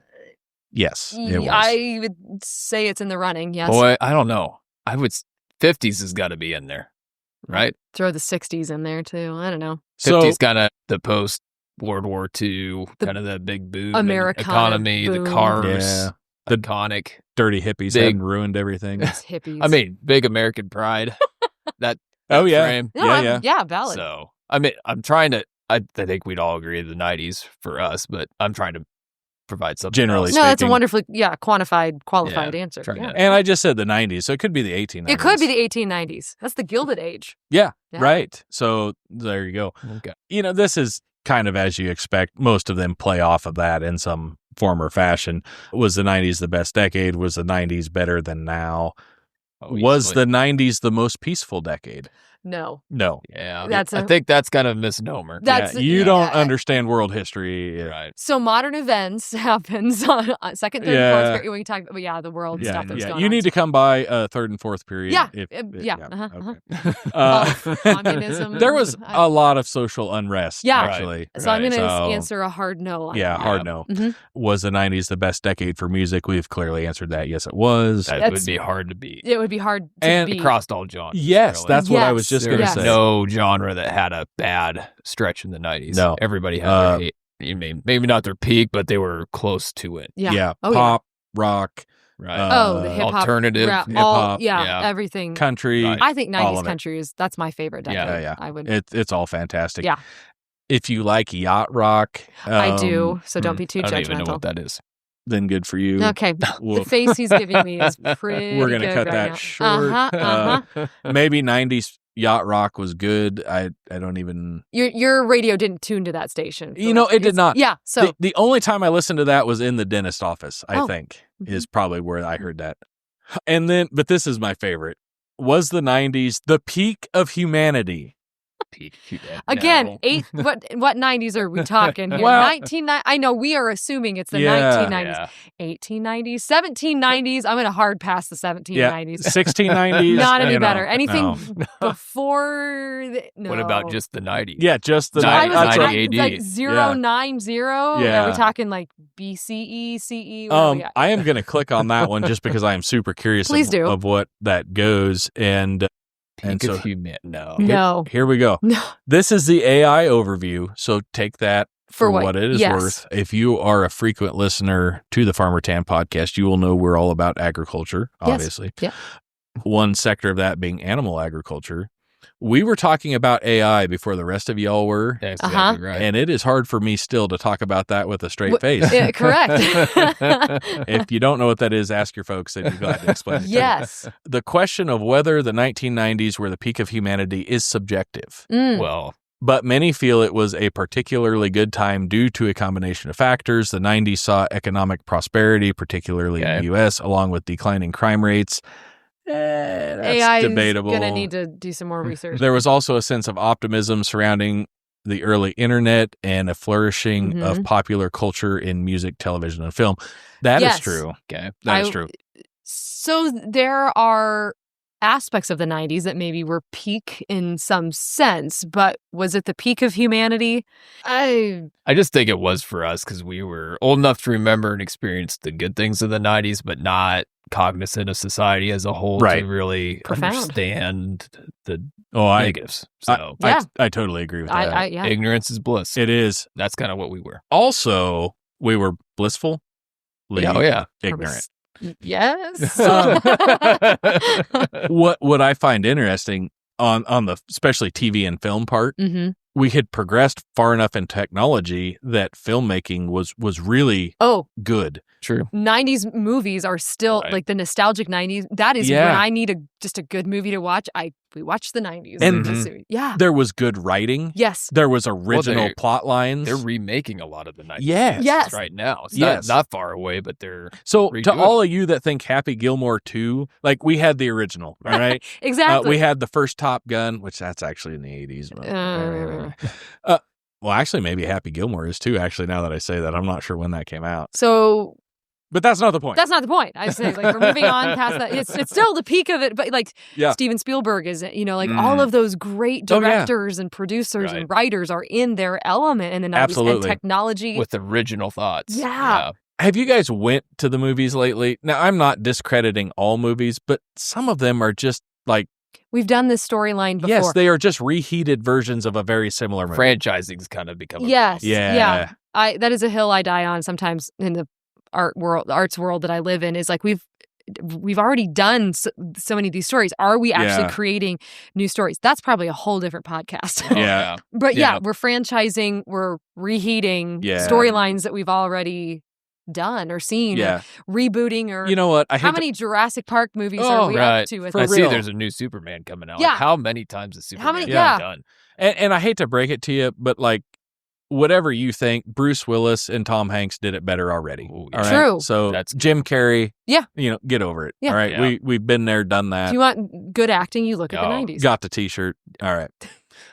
It says nostalgia plays a role. Well, there you go. Absolutely. People tend to look back on past decades with rose-tinted glasses, focusing on the positive aspects and forgetting the challenges. That's absolutely true. Yeah. Absolutely. Because that's what we're doing right now. Like, oh man, those were the good old days, you know. But let's crack open the history book and like, right, or not. It really wasn't. Oh my. So there you go. That was What Are You Looking At from the 90s, and I think we decided it's subjective, but in our mind's eye, we see them as the best decade. Right? I like it. I like it. I wonder do you suppose it is our age? So what I mean is, if you go find an older generation who was also 15 to 20, whatever set of years that hit for them, are they looking at that as some of the fonder? I would say so. Much like what Jared said, we knew enough to know what was up. Yeah. We didn't know enough to worry about stuff that was troublesome. It was just... When Dan Rather cut in to your cartoons. Yeah, and stuff. I'm trying to watch Garfield and Friends, and I got Dan Rather, like, showing us blowing up Quady oil fields, and like, I don't know what's going on, but I'm missing Garfield right now. So I guess that's where I come out on that. Yeah, I was just thinking it also depends what walk of life you probably hit. I'm guessing different decades were better and worse depending what you're into, because I doubt anybody looks at the 80s in the ag world and is like, oh yeah, yay, best era of ag. Wrong. I know, that prime age, like you said, I still don't even know if that age for the 80s was really that great for anybody in the ag industry, but I know a lot of people, 80s music is probably the prime for them. Sure. And it's hard to beat hair metal. I'm a big hair metal guy. And we listen to Straightforward Farming. They talk about 90s being the best farming decade, they think, with the combination of equipment, economics, and all of that. Yeah. So, and I can see it, but, that's probably something we could hash out on sometime. But not that we would know the economics of the 90s, but I can see where they're coming from. Oh, yeah, absolutely. Yeah. Some of it is interesting because as things change faster and faster and things become outdated quicker and quicker, the technology boom that we were talking about, and just take simple things that for 20 or 30 years fundamentally did not change much, Mm-hmm. that in the last 10 years have changed so drastically you almost don't recognize them. Yeah. Right. Yeah. And so I think that maybe plays into some. I'm thinking specifically, like for me, like vehicles, right? Sure. From the late 70s all the way through the mid to late 90s, vehicles, there were improvements, but Pretty much the same. yes, Yeah. pretty much the same ideas, some different styling or whatever. Mm-hmm. And then you start getting into the 2000s, and then we start coming up with all this different guidance help and fancy stuff, OnStar and all that different, lane assist and just all the different things that have compounded so Mm-hmm. drastically. And technology and just manufacturing and the equipment they put in. Diesel engines will run forever and ever now. I remember Grandpa talking about a vehicle being worn out at 80,000 miles, and you go buy a Toyota Corolla with 250,000 on it, you can put another 50,000 on Right. it, You and run so it to the ground. Yeah. so some of that has changed drastically, but I do think that is interesting. We should have had you on last week. I do want to touch on this quickly. We were doing slang phrases and sayings and all that fun stuff. We tried to get Tanner. He was on with us, and we were trying to get him to participate. And he's like, "Yeah, I don't know. I can't really think of any. I don't know if it's because he couldn't or he just didn't want to share them. I don't really know. But I am curious. So you, as a teacher, Mm-hmm. like, what are you hearing in the classroom? And I will let you be as far out or as reined in as you want. But like, entire phrases or just slang words, but I know what we were saying back then, but what are the common phrase that kind of covers everything right now is crashing out. The kids are like, I'm gonna crash out, and I think it can mean a lot of things, or just feel like things are falling apart, but like all the time kids are like, oh, I'm gonna crash out. If I don't do this, I'm gonna crash out. I'm like, what are you saying? It kind of trickled into Gothenburg, but maybe not as much as, I don't know, elsewhere in the world. But Crash out. Yeah, I know. Crash out. Skibbity. Like, oh, yeah. Oh, my God. And I don't know what that even means. I thought that's like an old saying. I don't think. I think that's new. Well, relatively new. Yeah, I don't know. Resurrected. But, yeah, that one was kind of a, But what does it mean? I actually don't really even know. It's just a saying. Like, if you write it, if you use it in a speech, I'm going to have problems. Right. Yeah. Right. Gosh, I haven't been around kids, here for a couple months. Yeah. So Well, I'll let you know in about a week what they're saying. Right. Yeah. Well, and it is interesting. So if something like cool was an expression of like, well, I don't even know how to explain it because you have to use the word to explain the word. Yeah. Like, hey, what do you think of my new Nikes? You're like, oh, those are cool. Yeah. Yeah. Or you want to come over after school? Yeah, that'd be cool. Cool. Yeah, that's cool. Yeah. I don't are things still cool? Don't they slap now? Oh, they do. Oh, yeah, they slap. That slaps. That slaps. Dude, those Nikes slap. Is that how you use that? That is correct. I don't know. I don't like it, but that's correct. Well, we'll go ahead and yeet that comment. Yeah, yeet was a big deal for a while. I have one kid in my mind that was like, "Oh yeah, I'm going to yeet that," and I'm like, it is just interesting because I think there are a ton of words probably in our vocabulary now that at some point in time were slang words, and people are like, "Oh, it is now." Yeah, you gotta, you can't be saying that. Yeah, that doesn't make any sense. Oh, and so think back, since we're back in the 90s, things we said as kids that made our parents' eyes roll. I remember one was like saying, "That's sick." Yeah, oh, it drove my mom nuts. That's sick. Yeah, rad was phasing out. True, a little bit, but there it was fly. Still fly. Yeah. Mm-hmm. Pretty fly. It was pretty fly. Dude was one. Oh, I still say that. And I still say that. I look at kids, I'm like, dude, what are you doing? Yeah. Dude. You can shout out to cousin Luke. That is like how I respond to him when he calls me. Really? Dude. And it's so versatile. Yeah. And what's up? Yeah. Oh, yeah. What's up? So actually, I'm going to pivot on that for a second. So Jeremy Bartels is our he is our industrial shop teacher here in Gothenburg. And he used to teach in Franklin. And in Franklin, he had the ag teacher next to him who I know, and then the band teacher who's also speech coach who I know. Oh, yeah. And apparently those three guys on Wednesdays would hang out in the hallway and be like, "What up?" to the kids. It's, "What's up Wednesday?" Well, no. Yeah. And that's solid. the kids I love that. would like drive him nuts, but yet they loved it. So now that Jeremy has moved to Gothenburg, he told me about that. So he and I do it on Wednesdays. Yes. And Dave and Doyle and Jeremy and I have a weekly Wednesday text message with a "What's up?" Yes. And then one time I said that, and the kids just like looked at me, and I was like, "What?" What? They're like, "Miss Clark, you don't say that." And I'm like, I do on Wednesday. Exactly. Hey, So throw a good dog on there. Yeah. That's another What's up, nice dog? thing. What's up, dog? And if you were around in the 90s, you know those were some of the best commercials. So there you go. I would argue that. That was the peak of commercials. That was. the 90s. Yeah. I mean, the Humanity 2000s had a good is run, debatable. Commercials, absolutely. Yeah. Yep. What is interesting, and I guess all of the English language is this way, which is probably what makes it so confusing, is you've got to read context. Yeah. You cannot read, I would argue, most English words on a page with no context. Not most, but like anything that expresses thought or feeling and know how it's meant, right? So think of dude. Yeah. You can be excited like, dude, or you can be sarcastic like, dude. You know, or like it's a bummer and you're like, dude. Yeah. You know, like there is so many, like the way you inflect it changes everything. Like my girlfriend broke up with me and you're like, dude. You know, or like I got a new girlfriend and you're like, dude. You know, so, but there is so much of that. Yeah. The way it's delivered. The way it is delivered. Absolutely. I saw something that said that the English language is the Vikings sort of figured out Latin and then yelled it at the Germans, and the Germans yelled back, and so did the French. And I was like, that pretty much sums up English right there. Right. Yeah.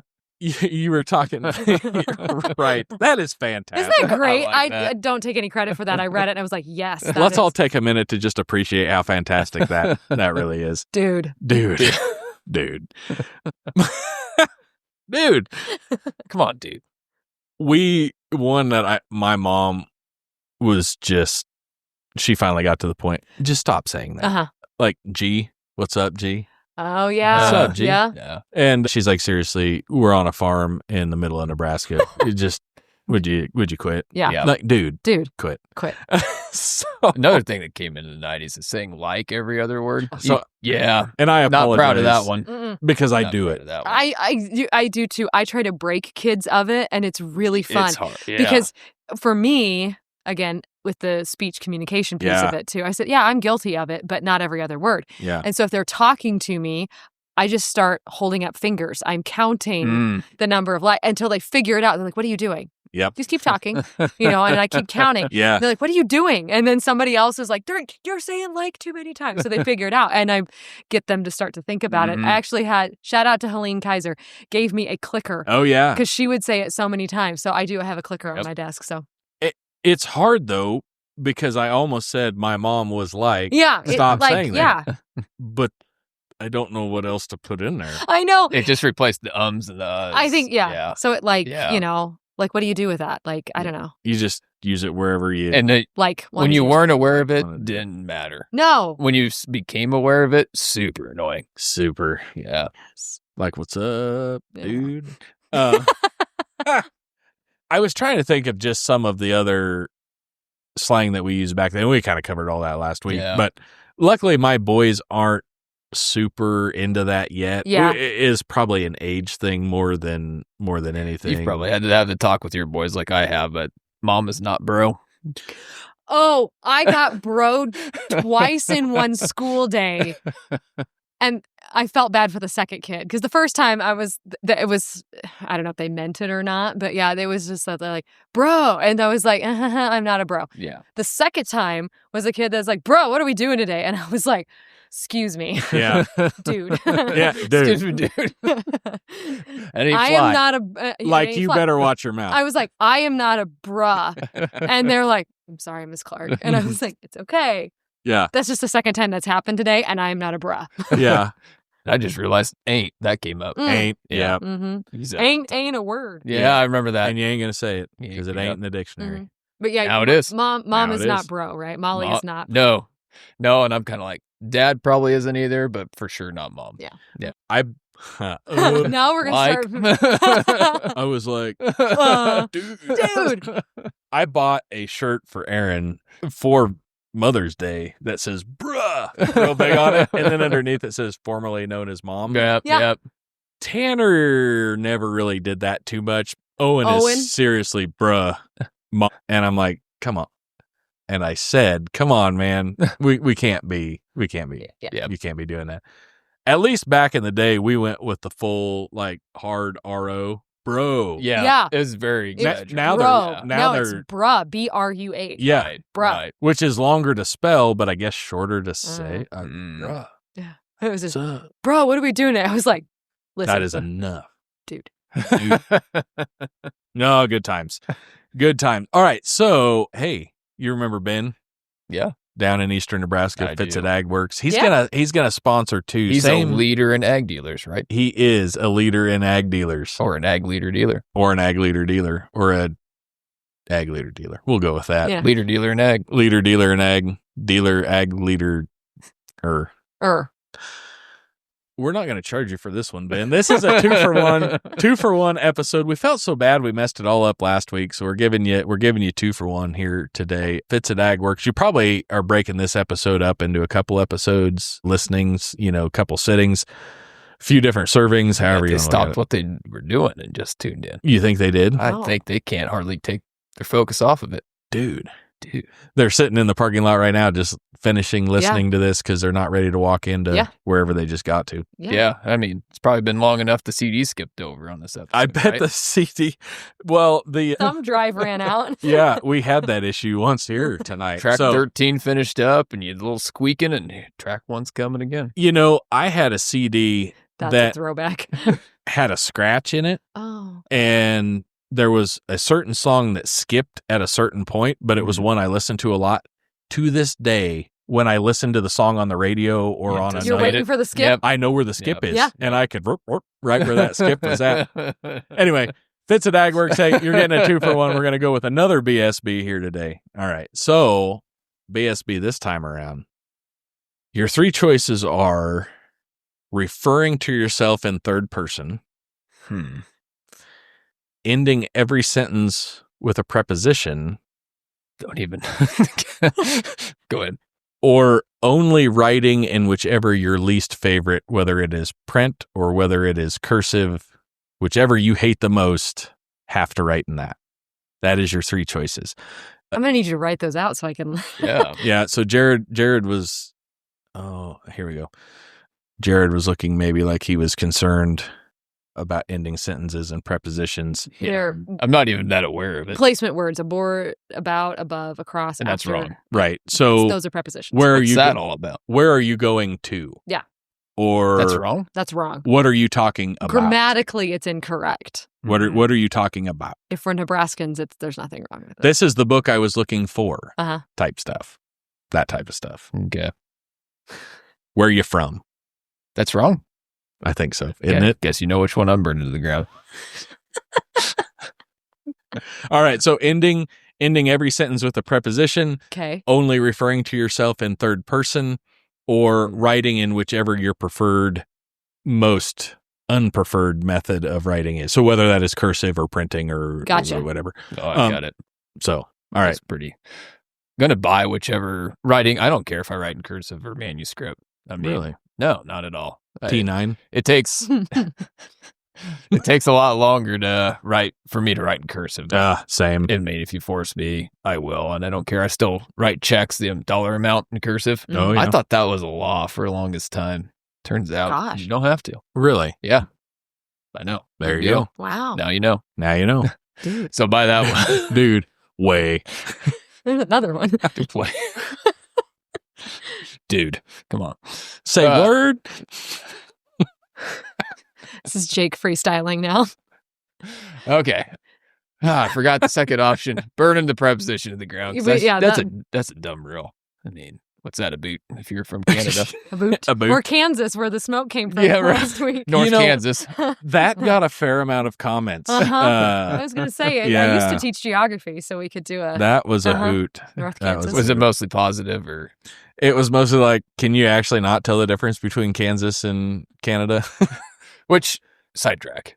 Only in print. I actually think I have more in common with a Northwest Kansan than I do an Eastern Nebraskan. Yeah, So I'd believe that. I did an internship in St. Francis, which is about as far northwest as you could get. And I mean, if I didn't know better, it would be just like being from the South Hills. Very Right. similar. Yeah. So you and I People kind of same everything. and I don't have much in common then, you're That's saying. pretty obvious. So, okay, What's that about? Oh, the third person one. That's close to burning to the ground. I do it to be annoying when I'm trying to annoy somebody. Oh, but absolutely. honestly, when somebody does it a lot, it annoys me.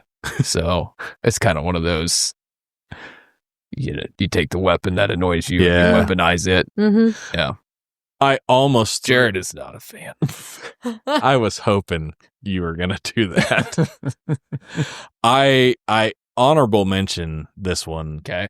because I almost threw in, you can only refer to things in past tense. Oh, geez. Oh, That's that hard. sounds hard. And then you have to think of like how to word that out ahead to back it up again. I like words, but that hurts my head. Yeah. So I almost went with that one, Mhm. but It didn't make sense either. tomorrow we loved what we did tonight. Right? Something like that. It's like a time change. Yeah. Right? You can feel like the fabric of the English language starting to... The Vikings are now yelling yeah. at so many. Yeah. So much yelling. All right. Okay. Is that your final answer? Oh, yeah. I'll buy the writing. It doesn't matter to me either. I'll print or cursive. Totally fine.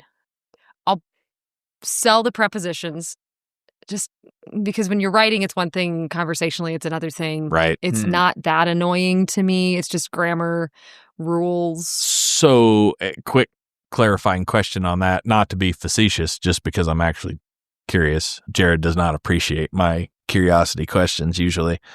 Is it more acceptable in language as far as like speaking to somebody than it is in like formal writing and that sort of thing? I would say so. Yeah. Yeah. Formal writing, definitely the prepositional piece is something that you're more attuned to Yeah. versus conversation. You don't want to leave a dangling preposition. Yeah, or dangling participle or something Yeah, like that. yeah. Yeah. Well, let me chime in here. Isn't there nothing more American than improper grammar? I mean, think about the British, how finely they talked and how uppity they were. I mean, isn't that what we overthrew?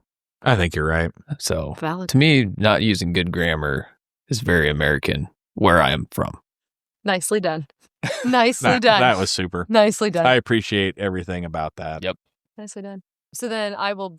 I got nothing. Moving on. Moving on. America. And then arguable Yes. statement. And then I will burn the third person to the ground because I would forget. Like, Oh, yeah. I would just. No. Yeah. For no other reason than I think I'd get tired of it. Yeah. Yeah. Jake wouldn't. I'm going to go in reverse order. I am absolutely, positively burning The right. cursive writing to the ground. Okay. Hate writing in script. Cannot stand it. It's a forgotten language. Get over it, people. Nobody cares. How do you really feel about There's this? some people Jake? that care deeply. They do, but I don't know why. I don't either. They drive automatic transmissions. Why do they care? Hey now. You know? Right? Like, why do we need to write in cursive? Are we sending coded letters? Is that what we're doing now? It's not I that. feel like teachers get that question all the time. Like, are you still teaching kids to write in cursive? That's in the elementary world. That's out of my pay grade. Right. Which are they? I don't know. Okay. Part of the reason, and I have a little bit of, I can expound on that a little bit, right? Like, It's your podcast. like, dude, what are we doing? Because everything has moved to a digital format. Mm. If I'm going to send an email, I'm not writing a cursive letter to you anymore. I'm just sending an email, which incidentally, emails are for business purpose now. I don't know if anybody sends a personal email anymore, unless it is maybe like you want it to be heartfelt. Sure. You went and saw a friend you hadn't seen in a really long time. Hey, really enjoyed getting Yeah. together, whatever that may Yeah. be. Maybe. But for the most part, especially with the next generation down, any of that just personal communication is text or whatever. Snapchat or whatever. Right, whatever platform they're using. So I could make the argument that why do we even need to write cursive anyway? Because if cursive was that great, they would have written books in cursive. The authors did. I know. And then they printed them. I had to. That is my point, though, right? Because if it was Going that back great. to being American, what was the Declaration of Independence written in? Pen. Cursive. The Constitution might have been written in cursive. Right. You know. How are you going to read your rights if you It don't was know a how to read quill, cursive? not a pen. It was a quill. Right. Yeah. Right. Yeah. Right. Probably one of those WR. yellow twist mechanical pencils. I bet it was. Number 2, Ticonderoga. The point being, if it was so fantastic that they wrote the book in They had to cursive, print, okay. they would have printed it that way. But they're like, this is ridiculous. Half the people can't even tell what this guy is trying to say. Let's put it in print so everybody can read it. Huh? I think it has more to do with the early print. You had to slide in individual letters. How do you make them all connect? If you're putting in individual letters, it'd be hard to print cursive. He has a point. He does. But So who's writing an informative on this for you this year, Jake? I don't know. You do kind of have a point there. However, why didn't they just Xerox it In and bind all the pages together? 17 whatever. Right. Oh, okay. On their floppy disk. They could have just faxed it to somebody. And do people still send faxes? Oh, yeah. I think, Isn't that what email's for? yeah, scanners are more easily. Take a picture of it. available. Just send it to me. Like, right? Maybe there's such a thrill in faxing. Like, this has to get there now. I've got to fax it. Must go. Like, it just felt like it was so urgent. Yeah. Like, I had to look at the printing press date. It was 1450. 1450. that's been a while. That is. Mhm. They could have just made one big stamp out of the entire book, like by page, and then just stamped individual pages. That defeats the point of the printing press. Does it? Yeah. How so? Printing press was made to mass produce text. Yeah, but think how fast you could mass produce a book if you were stamping a whole page at a time. Not that fast. Pretty fast. Think about books with tons of volumes sold. The Bible, stuff by Dickens, whatever. Take your pick, right? Like you're stamping out entire pages at a time. You don't got to be flipping Printing letters. press does several pages over and over by itself. Yeah, but you put all the type in and you do a page, then you got to take it all out, put another one No, in. you print. Say you're making 50 copies of this book. Right. You put the page in and you print 50 copies. Then That's you what I change just the said. text. You print the whole page. No, you said you got to print one page, change the text. No, they're not doing that 50 times over. But if they did, they could do script and then you Your could have your stamp. book in cursive. What? Listeners, I wish you could see their body language right now. This is awesome. They are in it to win it on this conversation. So you can write into the podcast and share your thoughts. I burn on your it. argument to the ground. Oh. Cursive is stupid, Jake. Out. No, I'm back. Because I got to finish that thought. Okay. I actually don't care. I can read cursive just fine. My grandmother wrote me letters in cursive. I can read it. I have not written it in so long that I would be painfully slow. I think I could do it except for maybe Z's. Your mom and our grandma Aiden have the most impeccable cursive. I would agree. My mom has some Yes. of the most beautiful Calligraphy is Yes. cursive Now- handwriting. Yeah. Mhm. And I do appreciate dying that art. Dying art. for fancy stuff, like fancy documentation. Yeah. Oh, they write you a thank you letter and you think you need to frame it. Looks that right, good. right, Yeah. right. Yeah. So, okay, I do understand, right? But I'm burning that to ground. Okay. I have no use for it. It is, I sort of want to do both after that. I would like to buy third person and ending and prepositions. Most of the third person, though, is sort of like Jared. I do it because I like to annoy people that way. You do introduce yourself as Jake in the 308. That's because that's who I am. So I got to let them know that. Dude. Okay. How would you introduce yourself? That's not speaking in third person. Yeah, that's a fair point. I don't think. Well, maybe it is. No, you're just introducing It's a yourself. fair point. Like if Jake in the 308 did not care for cursive, That's their. which he Okay. does not. Jake does not. Yeah. Okay. All right. Right. Okay. All I right. gotcha. This has been today's grammar lesson. Yes. Brought to you by Leader Dealer Ag and Ag Leader Dealer. Southeast Nebraska. Absolutely buying ending sentences with prepositions because I think I probably do it so much I would be lost See, I without wasn't that. even aware that was an issue till now, Now you know. I guess. All right. That is buy, I will sell, not stop. that. It. Is that a preposition? No, it's not. I will not stop for. It's a pronoun. For what? Correct. We don't know. Don't know. We don't know. It's a dangling preposition. Mm. All right. That's your two for BSB today. You're probably glad you stuck around for that. Yeah. All right. Anything else going on that you want to talk about? Well, since it is the 5th since we established that, We have. teachers go back tomorrow. Man. Oh, wow. So Ugh, that's summer tough. it is the back to school stuff is a lot, not in a bad way, but there's just so much that we need to do to make sure that we're ready for the year. When the kids show up, that's the best. It's like they're there. Let's go. Let's rock and roll. So, So I go back to school tomorrow. How hard is it to get them back in the routine? Honestly, not as bad as, like as a new teacher, you're like, oh, we're going to have to do all of this. And it really isn't, a couple days. I felt like it, when I was probably at that level high school, it probably took me 3 days to kind of get. Yeah. And we do it. We do a used Wednesday, to it. Thursday, Friday in Gothenburg. And so, which is nice. We get, a couple days to do the things. But then by that Monday when we come back, hitting the ground running. Right. Ready to go. Yep. I'm going to ask a question that everybody probably asks or comments on, but does it not seem like we go to school longer than we used to? It feels like it, but we're not. And honestly, I'll say in Gothenburg, we're lucky that we're done when we are. Like we're done in the middle of May. Yeah. And that's not the norm. There's a lot of people that go to the end of May. There's a lot of people that go into June. That I don't think I handle very well. I mean, if you want to go all year then, right? Like, right, why are we're masquerading like we have a summer break that's like and usually those 4.5 weeks long. Schools that go through June, they don't start until after Labor Day. And sometimes that's like state expectation, like state law, that they don't start until after Labor Day. Mm-hmm. Now, I would maybe be okay with that. I don't know that I am, actually. I don't know when Fairbury got out. I honestly can't remember that. What I will tell you is it was around first cutting alfalfa time. Yeah. So I do know that. But we would go back to school and sometimes have like 3 days and then Labor Day weekend. Mm-hmm. So I know we were going back later because it was always sort of a question of why did we start for 3 days and then have a 3-day weekend? Right. It was almost like starting twice at that point. Yeah. So it does seem like they start earlier to me, but maybe they are also getting out earlier. We are, yeah. So I'd like your perspective on this, and I'll tolerate your comments.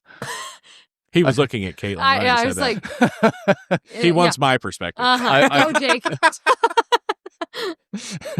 Boy, yeah. What did I do today? Just because I don't like cursing. I've heard this philosophy about just having a year-round school with longer breaks in between. I think that was Jake's perspective. I'll tolerate it. But I kind of get it because, I don't know. You just kind of get that break in the summer, and it seems like it takes you a while to kind of regather everything you kind of learn from the last year to get it going. But if you kept it rolling, I don't know. Again, you don't want to offend any of your listeners out there. I think we do pretty regularly. No, I get what you're saying. If you're going year round, you're in the school mode, all year. Because truthfully, year-round schools aren't going any longer than non-full year schools. It's just they have the longer days in class are the same. I don't know. For me, and maybe it's just because it's only what I've known, but the kind of the typical school year of August to May, and that break in between. Yeah, kids are going to do a little bit of regression in the summer. Everybody does. Yeah. Mm-hmm. But I think it would be harder to do longer breaks in the school year, and then try to come back and pick that up too. I don't know. I was just thinking it would decrease your kind of the 2 weeks leading up to Christmas vacation and summer vacation where people might be checking out. Sure. And so I don't know. Yeah, I don't know. I was trying to think as a kid if I'd like that or don't like that. I could get in on more harvest probably because there'd be a break in there. But and then there's so many activities in the summer now. It's not like kids are necessarily taking a break. Yeah. It's just a different kind of busy. Yeah. So I'm going to be ornery for just a second. You made the comment about leading up to Christmas break or school being out and checking out. The question I would have is, let's say you're rolling all year and you have a 2-week break between semesters or a week between quarters or however they break that up. But you could make the argument that you're going to do that before every break then. It could be, but it's also, they come regular enough. You're like, okay, I got to do 3 months before my next break. I can handle that instead of like, oh, here comes you're going back in January. Like, oh, it's going to be May before. I am going to fight you on it from the strict standpoint of summer break is a piece of Americana. I get it. I see it from both sides. I just thought that'd be a good discussion. I'll do some looking. I'll report back. Just out of curiosity. I loved summer break as a kid. Right. That just doesn't feel like it's the same anymore, though. Yeah. It doesn't. Kids these days. And I do agree with what you're saying about we just replace one busy with a different busy. Mm-hmm. I don't want to give up my boys' summer break, so I'm going to be stubborn from that standpoint. Sure. But I don't know that it's bad. I wish it must not be successful because I see school districts try it and then go away from it. But what I wish is the 4-day school week. Yeah. I would have been a huge fan of that when I was in school. I would gladly go a half hour earlier and stay a half hour longer or whatever it is so that we could go 4 days and have that 3-day weekend almost every weekend. I would love that. It must not work in practice, though, because you see people do it and then go back away from it. Yeah. So I don't know if that's an athletic scheduling nightmare or where that comes from. I think some of it has to do, and especially you mentioned how busy kids are. You know, the athletic activity world is such a massive part of the education sphere right now. And, if you're going a half an hour early and then staying a half an hour more, that impacts practices and it impacts like if kids are leaving for games, which those aren't going to be scheduled any later, then they're going to be missing more content than they already are. And where do you, so are we getting out on Fridays? Well, we can't because we have football games on Friday or basketball games, so we kind of need to be there those days. So like if you have a 3-day weekend and you've got football players, since we're in fall air, fall air, like all the football players have to be here still, and then the cheerleaders and the band, and when we were. So go ahead. Well, just when we were in school, the junior high kids played on Mondays. Yeah. So then if you take Monday off, there goes the junior high. Now that messes up the junior high schedule. So I don't know. I'd say my alternative argument to that is all these coaches are volunteer positions, and some of them come from outside the school system, right? Or does they have to be part of the school system? No. Okay. We have. So wouldn't it kind of make sense if we did a 4-day 8 to 5? That kind of makes sense for parents who jobs typically are 8 to 5s. That make picking up kids a little more convenient. These volunteer positions that have 8 to 5 jobs, wouldn't it kind of help that side? Yeah, make more events, because I know kind of the picking up kids thing at 3:30. If you work till 5, well, you kind of got to find something to fill that hour and a half. Right.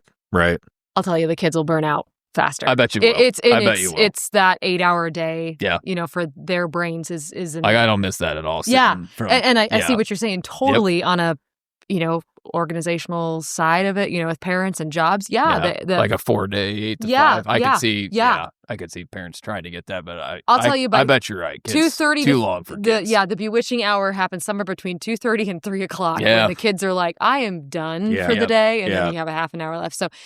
Not to discount your point, but I think it would be harder to keep the kids going. Maybe you'd have to throw a vocational class or something in there that's a little more out of your desk and hands-on to kind of break it up. Sure. Yeah. I just want to know this from an educator's standpoint. So our teachers always had planning periods. Now you get a good chunk of Wednesday as planning time. We still have a planning period every day. Okay. Yeah. In Gothenburg, we are part of the PLC design of education. And so part of that structure is collaborative time for teachers. And, we're all doing our own thing, in every possible way. And there's no way to get all English teachers to all have the same planning periods that we could meet during that planning period. It works often in the elementary, that structure works, but like in the high school. So then you take Wednesday. The reason that we let kids out at 2:30 on Wednesdays is so that we have that hour as teachers. It's a dedicated hour for us to have that collaborative time. Yeah. But we still get a planning period as well. That is sacred. I will tell you that. Yeah, I can believe that. Or you could bring back a study hall. I know Parents' Days. They had a study hall period. Yeah, and in Gothenburg, we have what we call Swede Foundations in the high school. So I'm not as well versed in Dudley world. It's, we are one campus, but 2 different buildings. So I just don't know as much. And I think they have some study opportunities for the littles in different ways. But we have Swede Foundations. And so it is a 25 minute kind of break in the morning after second period. And this is Monday, Tuesday, Thursday, Friday. Okay. And that's when we do announcements. That's when we have brunch.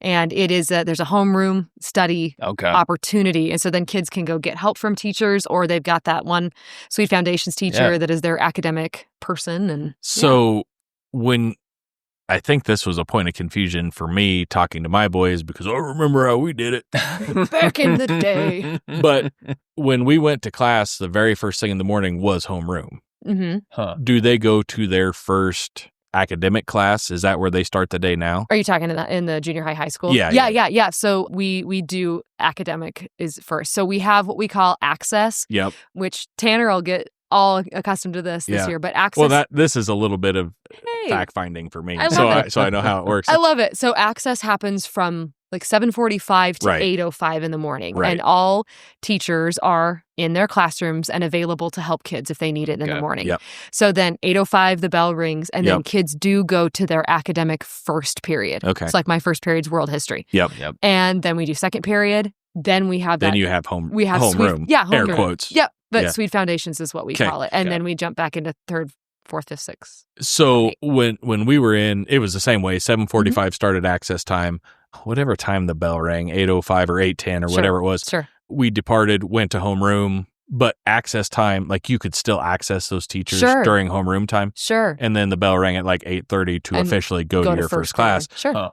So some of that was kind of confusing to me because I was talking to Tanner, and I think it is similar-ish in the elementary, although we didn't have homeroom back then. But they had their homeroom teacher. Right. But I was talking to Tanner about, the bell rings and then you go do, whatever. And he's like, no, we actually go to class and start. Yep. Mm-hmm. So he'll go to that first period class. There you go. If you come to back to school night, we can go through his schedule. We'll walk through the halls and we'll do the things. We actually probably will. Yay! And being you have new carpet in your room, yes. we will try to not get sick on the new carpet. I have new carpet in my room. It's a whole thing. Awesome. So. Oh, not awesome. No, it's an awesome thing. It was a whole thing to get to the new carpet. Shout out to Kinch for getting that. Thank you, or Kinch. whoever else. Dr. Jonas, thank you. But we stopped by the other day to take care of some clerical stuff for Tanner and get the appropriate paperwork signed off on and run into to you guys. And that's what you were saying was like, oh yeah, new carpet. And big whole joke about like, you better not barf on the new carpet. No, yeah. So I'm going to tell my kids if they spill on the new carpet, they have to lick it clean. That is brand new carpet. Do not spill on that. Yeah, you are done for. Yes, correct. If you do that, we will hold you down and beat you with a preposition if that's what you're going to do. Speaking of the bell ringing, I think we probably stayed after. Time to go to second period. Well, yeah. Or third or we might lunch, even stayed after class for a while here. But no, we appreciate it very much. This has been awesome. Yeah, this was a hoot. I know you said you were not really apprehensive. No. You were like, hey, I don't. I have a lot of ag. When you texted me, I said, just so you know, I mean. We're very diversified here. Thank you. Right. We have a lot of interest. Yes, you do. Dude, for real. For real. I that's enough. I'm not even joking. I call myself a pseudo farm kid just because of all the time that we spent at your house. That's something I was going to bring up. Did you probably came out and rode with grandma, right? At harvest time sometimes, and that olive green C60 straight truck, that's the one she drew. I mean, nothing since throwback like an olive green. Absolutely. Chevy grain truck. Oh, yeah. Absolutely. That was her rig. She always had dried fruit along. And I can actually smell that story. Yeah. That's exactly right. There are core memories that it's like, I think all of my senses. Yeah. Vinyl with a hint of mouse manure. Oh, yeah. Had not been lived in for a while. Right. You got kind of this, there's sort of a, It's more than musty. Yeah, right. But then a little more than musty. There's kind of a sweet smell of like harvest happening, lingering in. Bees wings from last year, kind of still hanging around in the vents when you kick it on. Yeah, you know the old Chevy's running a little rich, so there's an exhaust smell that goes with that. Yeah, oh yeah. No, I was thinking about that olive truck the other day. That thing. I mean, what was the fascination in the '70s with pistachio green? Oh, absolutely. Boy, yeah, ugly color. You know, but it's still nostalgia. Oh, absolutely. Yep. Being you are, borderline a psychologist, but is it not interesting that smells can bring memories, or memories can bring those smells back? Same way with music. We were talking about some of those songs earlier, but there's certain songs I hear that I can instantly drop you exactly where you were. Right. And lean back in the seat. Oh yeah. Just it's amazing how that works. Absolutely. And you said that about, so we had a single axle Ford grain truck, 750, and as soon as you said that, I'm like, oh yeah, I instantly went there with Grandpa. Kind of all our extended family did harvest together, and each one kind of had their own truck and rig, and still picture the line in the field in my head. Real easy. Yeah. Little kid trying not to trip over corn stalks, but you got to hustle. Yeah. No dilly-dallying. No, you're going from the combine to the truck. You're switching. If you're going, you got to go now. Yeah. If you're going, you got to go. So are you getting out? You're doing high knees over the corn stalks. And Absolutely. Don't fall. Don't fall. They'll impale you through the stomach. Did both doors on the Chevy work? They did, but sometimes Grandma have to lean over to open it because that button's pretty tough for a youngin'. So the one, for sure, the Ford we had, it was enter through driver's side, whether you were a driver or not. Yep. So yeah, that was good. Oh yeah. Yeah, good times. Yeah. I actually remember the shifter in that truck. It had the green handle on the shifter with the sparklies on it. And then it had the red 2-speed button in front of that. And the way those trucks would wobble when they're full. Yeah, you got to you just lean back and forward. Yeah. Like in an old boat. Oh, yeah. Yeah. Yep. Good times. Good times. It's interesting because our elementary school just kind of had a smell, right? And as soon as you started, I guess Jared was your first day back or whatever. We were talking junior high, but I went back to that elementary building. I could remember that. The smell. It's Gym so floor. crazy. Yep. Oh, yeah. The wax on the floor. Yep. That building, we had a carpeted gym floor. Whoa. Okay. Like it was a really short, tight weave. Like, I mean, it was the line for real. The lines were sewn in to it. I mean, it was not the high school gym, obviously. It was I was like, I have so many questions about this. Burn had to be horrendous. You're playing dodgeball on that. Oh, man. Dude. I also believe, maybe this is a side note, but for any educators that might be listening, if you would just bring back dodgeball. Yeah, with rubber balls. Yeah. And not the Nerf. Because those rubber balls have a smell. Oh, yeah. And a sound. And a sound. The Absolutely. The boom. Yeah. And if you would bring that might sort out a lot of It could be the disciplinary problems you have. Yeah, there could be. That may give an avenue to sort some of that out organically. I'll even let the teachers play. Absolutely. Yeah. As long as they're willing to take one, because I think they deal out punishment. There's got to be a lot of pent up. I don't know that I would like to be on the receiving end of one of Coach Hakey's dodgeballs. No, teachers are on the especially team. if he was angry. Yeah. Teachers are always on the same We're on the same team? Okay. Yeah. Teachers versus Teacher students. versus students. I could. You would not believe the amount of curve that would come on some of them. Those side arms. There's a few emotions behind that. Oh, man. Speaking of early days, do you remember, did you guys have the metal slide in yeah. elementary school? Yeah. Just literally sunburned the back of your, It would just scrape the skin off your leg. Free. No, there's a sound and there's a feel. Yeah, because you got to. Not if you wore jeans. True. But if you're wearing shorts, you had to pick your knees up so you didn't skin the entire back of your But there's leg. no side rails on them. Oh, no. No, there's we like lived a half dangerous. inch. No. You fell off halfway. Yeah, you right. know. And we put a couple bumps in there. Yeah. Yeah. Evil Couple Knievel warts. had nothing on it. Oh, No. Mm-mm. Yeah. I mean, our playground equipment is plenty padded now, so. I know it. All right. Kids these days. Yeah, right. That's how I was going to lead off, but I didn't know. I didn't want to lead you down a wrong path. It's okay. So Kids these days. Yeah, kids. They don't understand the things we had to go through. I tell you. Dude, it's for real. All right. We have officially stayed after class on this deal. We're going to ring the bell, throw open the doors on the schoolhouse, let you out of here. But thank you very much for coming in. We really appreciate it. Thank you, guys. This has been a wonderful way to spend the evening. We'll just have you back for fun. That sounds great. So, I like all right. That sounds good. Thank you guys for sticking around. We will see you next time. Bye. Early mornings and them late night drives, living off the land, how we feel alive. Stories of the crops and the toil we face, farmers' tan pot that's brilliant.